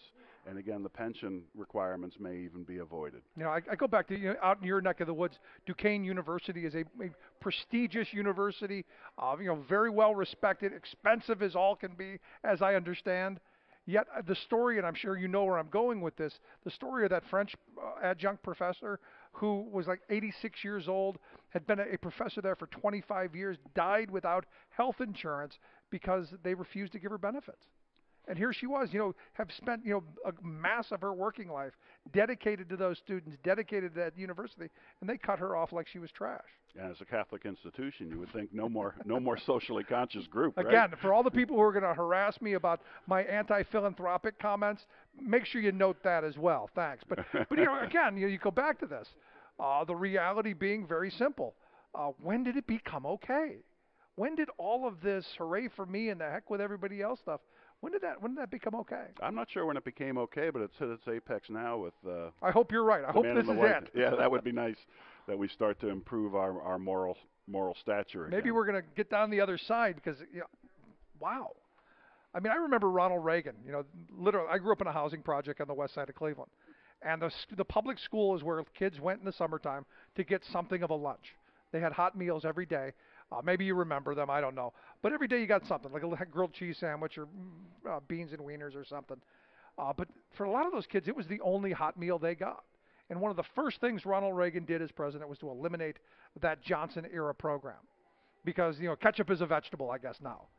And, you know, it's that, I place it at that moment when we literally took food out of the mouths of children so that we could give tax cuts to the wealthy. And this is not new, but it's that moment that I go, that's when the world, that was the shift. That was the cataclysmic shift. That's when, you know, we were no longer exceptional. Yeah, it's terribly sad. It's horrific to me. And, you know, I always remember my mom and dad's lesson to me is you make decisions, you make them for the right reasons. And even if things don't work out, you don't have to look back, you know. And when you look at people in distress, the people who have the least in our country, we should be trying to give them a helping hand. Sure, we shouldn't be kicking them? Well, I mean, they're already down there. It's so much easier. I'll tell you a story I heard from Pete Seeger at a Pete Seeger show one time, but he talked about 2 maggots that were resting in a shed on a handle of a shovel. And the workman came in and he picked up the shovel and he starts walking to the job. And as he's walking, the 2 maggots fall off, and one falls on a dry, hot sidewalk, and the other one falls into the gutter, into the body of a big dead cat. And so the one that falls into the big dead cat just eats and eats and eats and grows fatter and fatter and fatter. And the other maggot's stuck on the hot, dry pavement and crawls over to the edge of the pavement. And finally, he sees the big, fat, sleek maggot down in the gutter. He says, "I'm almost dead." He said, "You're so fat and sleek. How can that be?" And the fat maggot looks up and goes, "Brains and personality, brother, brains and personality." And that's a perfect analogy for what we see, and one of those things that you go, how can you argue with that? I mean, it's what the Republicans have argued. It's hard work. It's we're smarter, we're better. It's scary times. And this again, I bring this back to education being that thing that maybe makes us go, oh wait, maybe that's a big pile of steaming BS. Maybe, I don't know. So last line of questioning I've got for you here out of this conference, the convention here. What are you hoping to take back? What are you hoping to get? What's the goal? Well, I think, in my role as staff rep, I represent people as we negotiate, and I really want to be in touch with, where they think we can help them help themselves. So it's always a chance for me to talk to people from the eastern part of the state or the central part of the state or up by Erie in the northwestern part of the state. And get more of a sense of, what are they doing differently and how are they achieving their goals in a way that I can learn from them and maybe turn a new angle on an old problem. There you go. Very academic. What you would expect, I guess, from a teacher staff rep, right? Right. Kind of a thought. There you go. We're going to take a quick break here from AFT Pennsylvania's convention in Harrisburg, Pennsylvania. Quick break. Right back after this. Stick around. You're listening to The Rick Smith Show. We're working people. I'll never bend. I'm with you now until the end. Thought-provoking, intelligent conversation with a heart. The voice of the working class, Rick Smith. The primary control knob is the ocean waters and this environment that we live in. The head of the U.S. Department of Energy goes full science denial. Trump administration seeks to reactivate Yucca Mountain nuclear waste site. Plastic pollution has now reached Antarctica. Renewable energy actually helps electric grid stability.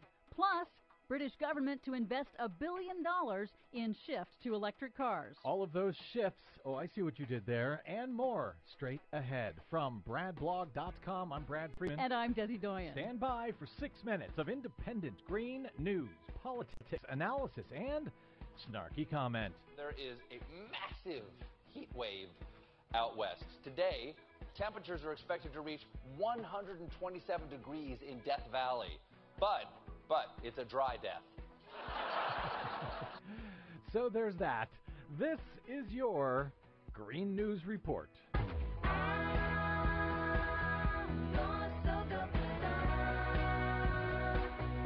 Okay, Desi Doyen, Donald Trump has a great new idea that I am certain is going to make you be in favor of his border wall. Not too fast. At a campaign rally in Cedar Rapids, Iowa on Wednesday, Donald Trump said he is toying with the idea of putting solar panels on his border wall at the U.S.-Mexico border. We're thinking about building the wall as a solar wall, so it creates energy and pays for itself. But I thought Mexico was going to pay for it. And this way, Mexico will have to pay much less money. Oh, I see. All right, well, that explains that. Is that good, Desi Doyen? Well, it would be doable, but it would be actually cheaper and way simpler to just put solar panels where the people are. Well, that's true, and if he really wants that much solar, nothing's stopping him from building the solar without the wall. He really is the king of the trolls. It looks like CNBC is a go-to safe space for climate science deniers in the Trump administration. In an interview with CNBC's Joe Kernan, also a climate science denier, the U.S. Secretary of Energy Rick Perry, the guy responsible for the nation's nuclear plants and nuclear warheads, denied the basic physics that carbon dioxide is the primary driver of warming in the atmosphere. You believe CO2 is the primary control knob for the temperature of the Earth and for climate? No, most likely the primary control knob is the ocean waters and this environment that we live in. Yes, it's the ocean waters and the environment we live in that is heating up the environment that we live in. It was barely coherent. And just want to point out the oceans are harmed by carbon dioxide emissions because warming waters seriously damage coral reefs, and the ocean itself is becoming more acidic as it absorbs some of our CO2 emissions. Perry also generated bipartisan anger from Nevada's congressional delegation when he said in a congressional hearing this week that the Trump administration intends to reverse the Obama administration's decision to shutter the controversial Yucca Mountain Nuclear Waste Repository located just 80 miles from Las Vegas. Nevada has no nuclear plants, and a majority of Nevadans object to being forced to bear the burden and the risk of other states' toxic radioactive nuclear waste in perpetuity. Renewable energy does not harm the reliability of the electric grid and, in fact, helps it. That's according to a new analysis published in advance of a soon-to-be-released Department of Energy study into whether wind and solar negatively impact grid reliability. That was ordered by Secretary Perry. Perry hinted that he might try to roll back state renewable energy targets using grid reliability as an issue of national security. But a new report from energy consulting firm The Analysis Group this week concludes that adding new renewable energy capacity to the U.S. electric grid actually increases the grid's reliability. Or, as Rick Perry might say, oops. California Energy Commissioner David Hochschild said California's grid is managing the rise of renewables just fine, and he notes that the countries with the most wind and solar, Denmark and Germany, have 10 times fewer power outages than the U.S. Plastic pollution has made it to the Antarctic. Researchers from the British Antarctic Survey, who recently had to move their research station due to unstable melting ice, announced this week that they found surprisingly high levels of tiny plastic pollution, 5 times higher than they expected, in the Antarctic Ocean, brought in by ocean currents. We really ruin everything, don't we? But some good news. World coal production dropped by the largest amount ever in history last year and saw the largest rise in renewable energy generation. That's according to the annual BP World Energy Report. And China, for the first time, surpassed the U.S. to become the world's largest renewable energy producer. And Britain announced this week that it will invest nearly $1 billion in zero-emissions technology, with a goal of requiring nearly all vehicles in Britain to be zero-emission by 2050 and mandating the building out of an electric car charging infrastructure at gas stations and rest areas. England's doing it, India's doing it, China's doing it. Maybe someday the U.S. will do it. Maybe. Leading the world from behind. For much more on all of those stories, please check out our website at greennews.bradblog.com. Find us, follow us, and share us worldwide on the Facebooks and the Twitters at Green News Report. I'm Brad Friedman. And I'm Desi Doyen. And this has been your Green News Report.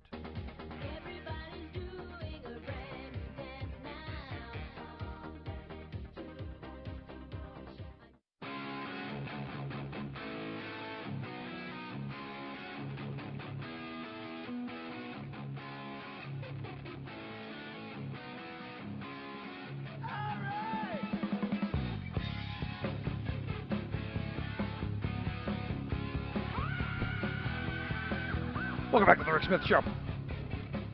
Check out the website, thericksmithshow.com, back here in Harrisburg, Pennsylvania. I don't know why I keep saying Hershey. They used to have, I can't tell you how many conventions I've done there either. But you're listening to The Rick Smith Show. We're here in Harrisburg, the Hilton, for the AFT's convention here in Pennsylvania. I'm sitting here with Nina Esposito. She's the head of the teachers out in Pittsburgh, PFT 400 is their local. Nina, thanks for taking time for us. Oh, delighted to be here, Rick. So, we've been talking about education, but talking about a lot of the attacks that have been going on, here in Pennsylvania on the national level, just the idea of the attacks on public education. And one of the things I've advocated for a very long time is the idea of almost the church of education. The idea that the school should be that center of the community where it's not just about educating the child, but also parents and the rest of the community, where education just isn't something you do K through 12. It's something you do your entire life. Absolutely. You're absolutely right. It can't do it alone. We can't do it in silos. Where schools work best, everybody is working together. So why is it that we've been pushed in this direction, and I'm sure you probably don't have the answer, but I'd love to hear your thoughts. How we've gone from this idea when I was a kid of, education was how you got better. It was that ticket to the middle class. It was how each generation did better than the last, and we did it as a community. To where we are now, to where I've got my little piece, and the hell with you. This is mine. Where we've almost had this Hunger Games of education, if you will. You know what? You're absolutely right. I think with the Can you say that again? My wife's listening. Oh, really? He's right. What's your wife's name? Rick is right. But because there have been so many changes, I think in society overall, we've become so fast-paced. Everybody's working. Everybody's working 2-3 jobs in some cases. We have gotten splintered from our ability to work together because everyone's so busy working and doing their own thing, and we've gotten a lot of separation, which is a shame. Yeah, I mean, one of the things that with Donald Trump becoming president and all of this splintering, the one thing that I'm kind of hoping for, and maybe the one thing that Donald Trump will be remembered for in history and given ultimate credit for, is that he made us talk to each other.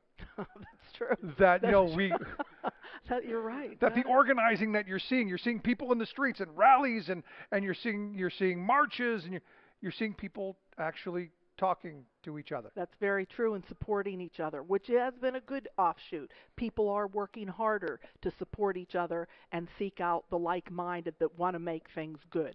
Yeah, but here's the thing. I mean, this idea of community schools is one Yes. that, again, I've been advocating for.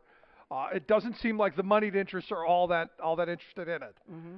And I'll give you a personal thing. My oldest daughter at one point said, Dad, I'd like to be a teacher. Hey. Yeah, and that was not the reaction I gave her. Oh. I'm going, really? Why? I mean, because and I'll tell you why.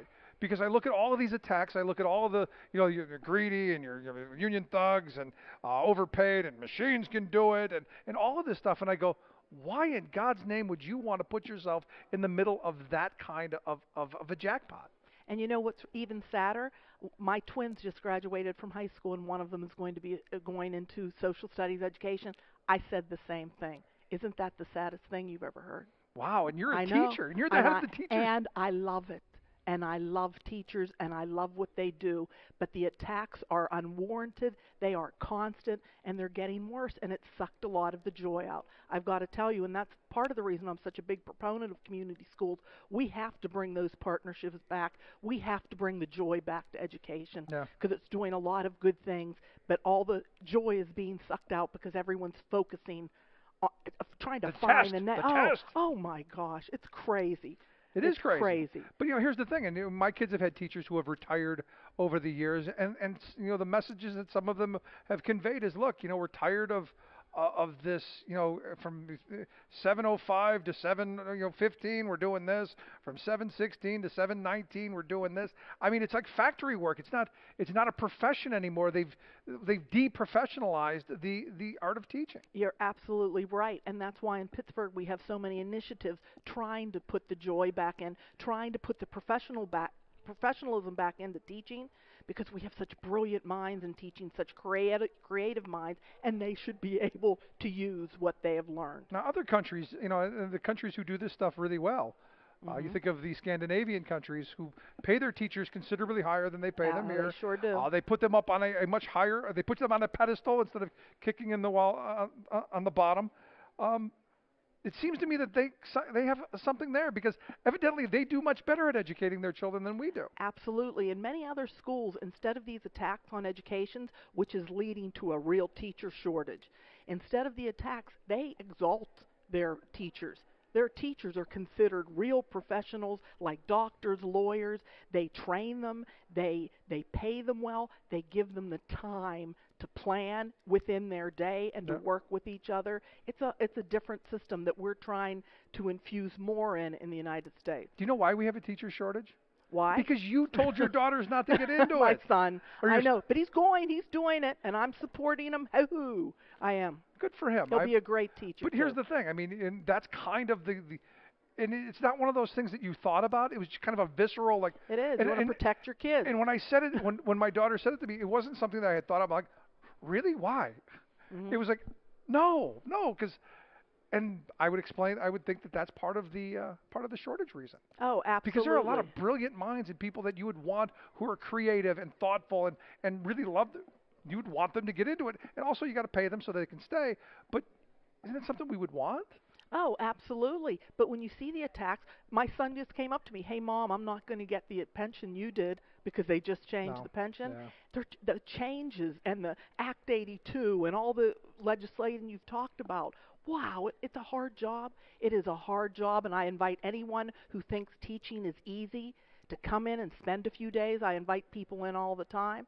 It's a hard job. People deserve to be compensated and exalted for the great work I get to see every day. No. I have the best job in the world. No, I agree with you. Look, I've got 3 kids. I can't handle them. To be honest, my wife and I both, do work in the classroom occasionally, and it's the same thing. I give the teachers the utmost credit because, like I said, I can't handle my 3, let alone 30. Right.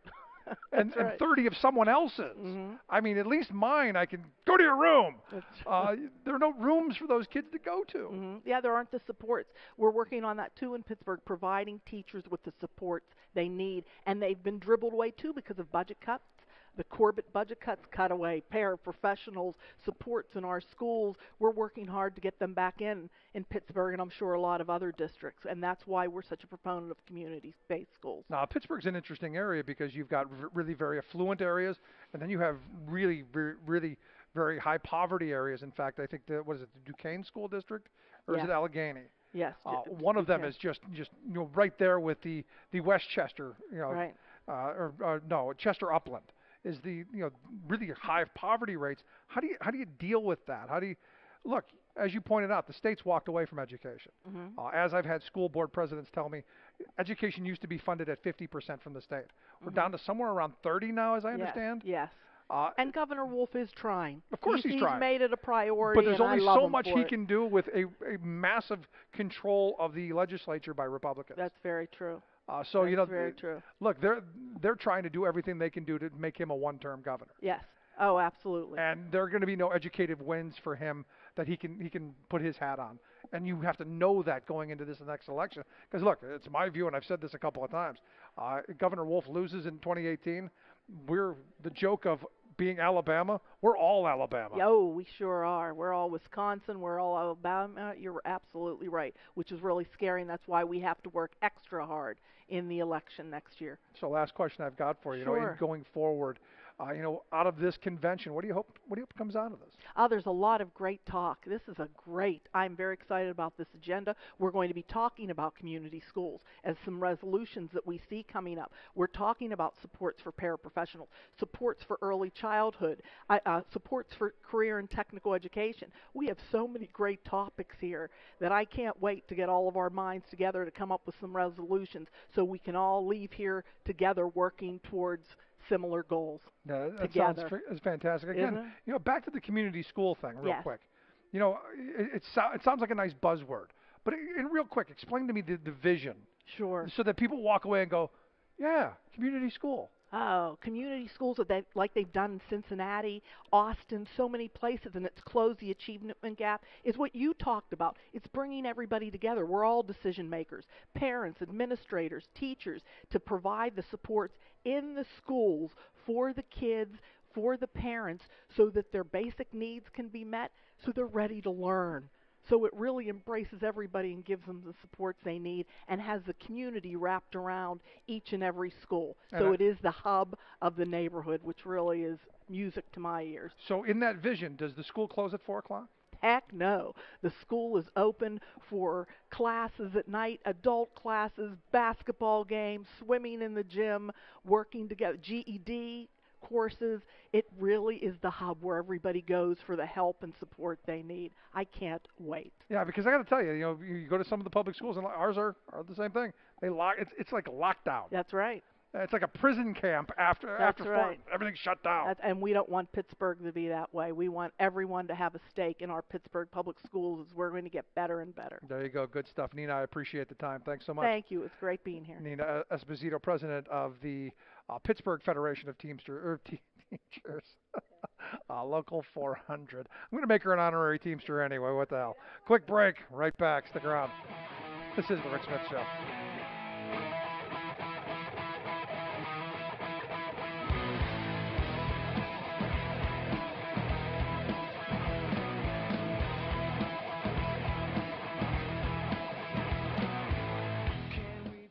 I'm Rick Smith, and this is Labor History in 2. On this day in labor history, the year was 1947. That was the day the despised Taft-Hartley Act became law. It was a direct retaliatory response to the 1946 post-war strike wave, where millions walked off the job after waiting years for basic demands. The labor movement mobilized against the slave labor bill through numerous rallies.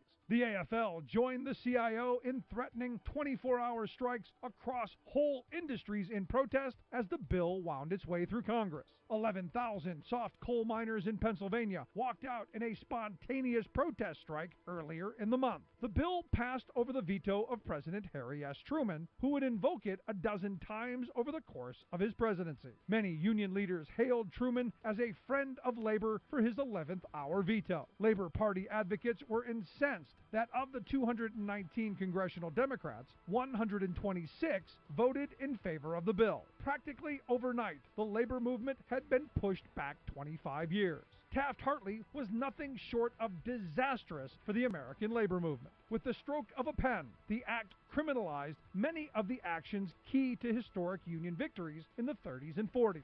Jurisdictional strikes, secondary boycotts, solidarity strikes, closed shops, and mass picketing were just a few of the most basic trade union activities now outlawed. The act helped fire the first shots of the McCarthy Red Scare by mandating that union officers file non-communist affidavits with the government, which was later found to be unconstitutional. The act also provided the ammunition needed to strangle strikes by empowering the president to easily acquire strike-breaking injunctions.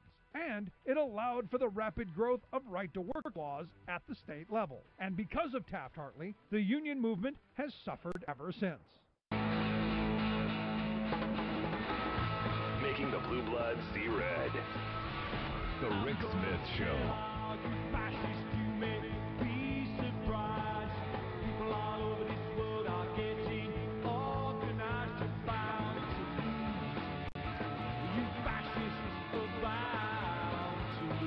Welcome back to the Rick Smith Show. Check out the website, thericksmithshow.com. Here, wrapping up our day at the American Federation of Teachers Pennsylvania Convention. I'm sitting here with Jerry Jordan, going to wrap this up and talk a little bit about what's going on in Philadelphia and some good and big news. Jerry, thanks for sitting down with us. Thank you. It's very good to be here with you. I guess the first is congratulations. Thank you.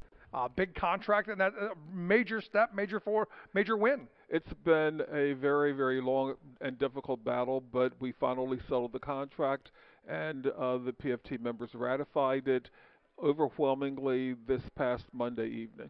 And we don't have to go back to negotiating tomorrow, right? No, we have been negotiating for the last 4 years in order to reach that, and our members have gone for 5 years in many instances without a raise because we extended our previous contract 1 year because of the dire financial straits that the school district was in. And so people have really been plugging along without any kind of raises. We worked under a status quo contract, so for teachers and other educators who were accustomed to getting increments annually, those were frozen and they didn't get them. So this is, just a welcome relief for all of our PFT members. Well, good on you and good for them. Now let's talk about the convention and what you're hoping comes out of this. You look at this and it's a great opportunity to come together. What do you want out of it? Well, it's an opportunity for all of us in the Commonwealth who belong to AFT Pennsylvania to talk about the issues at hand. Certainly, funding for public schools is probably the number one issue that I think most of our districts face. The accountability system that is used in order to evaluate teachers based on student test scores is something that really is unacceptable and needs to be changed. The legislature needs to do that because it is not fair for schools to be terribly underfunded and in many poor communities, and for teachers to be evaluated based on their students' performance. What it does for a city like Philadelphia, which has a 26% rate of families living in deep poverty, that the children come to school. They haven't had the advantages that children living in some of the more affluent communities have had, yet they're evaluated the exact same way. The legislature, when it designed this, the bill that they passed 4 years ago now, I do believe, what they did was they did not include charter school teachers. Of course not. They're exempt, and yet for a teacher who works in a traditional public school in the Commonwealth of Pennsylvania, they have very, very rigid ways of evaluating them. The evaluation system, where when they really thought they were going to find a way to show that, oh, we've got a huge number of teachers who are not doing a good job, they're not qualified, that they have found that doing it the old-fashioned way that existed for years, a principal comes in who has been a classroom teacher and is trained as an educator, and they are able to observe a teacher's performance and make recommendations. They have found that there is no increase in the number of teachers being terminated because of poor performance than under the old system. Right. However, what they have is they've got, they've been able to funnel money into testing companies in order for them to make a lot of money. I think we found the reason. Oh, I think so. So, I mean, certainly that's something that is going to be, I'm sure, discussed. And, of course, politics. You know, politics control what happens to education in Pennsylvania and in every state in the United States. And if we do not have, get the right people elected to the legislature and to the governor's mansion, we're in trouble. And that's really the message that should come out of this convention. 2018 starts right now, right? Yesterday.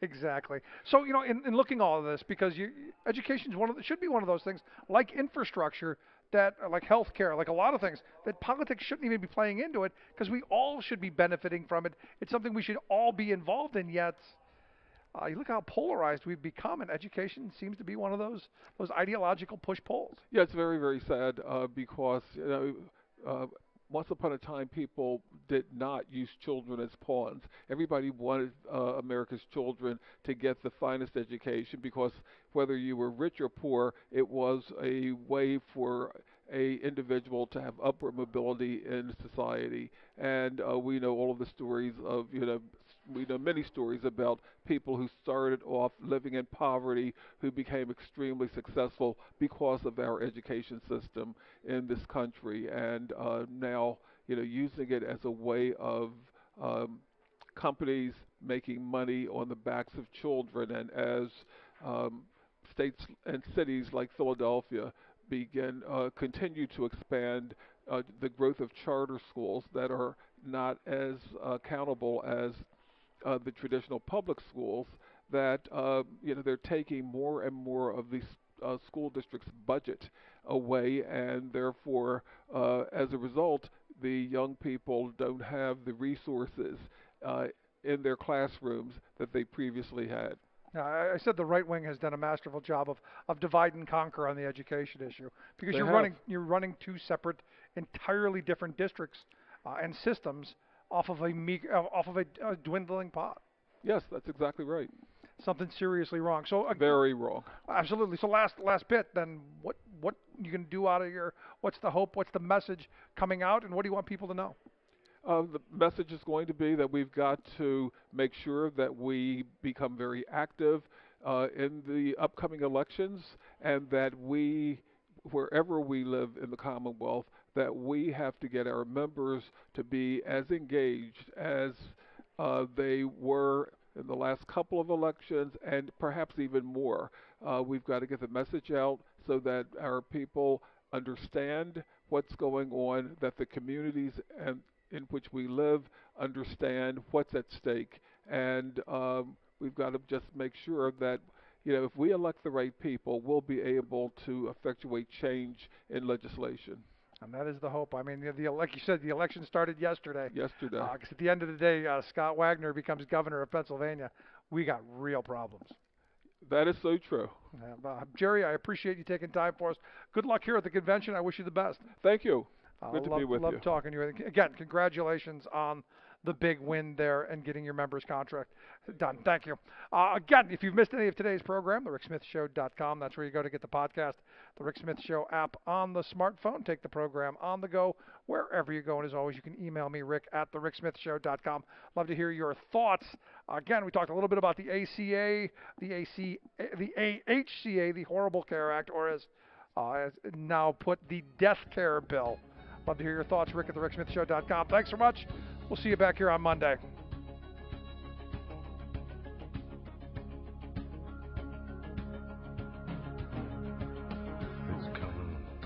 You've been listening to The Rick Smith Show. Together, we can make America better. Email Rick at thericksmithshow.com or interact with us anytime at thericksmithshow.com. Until next time, this has been The Rick Smith Show, where working people come to talk. It's coming like the tide of flood beneath the lunar sway. Imperial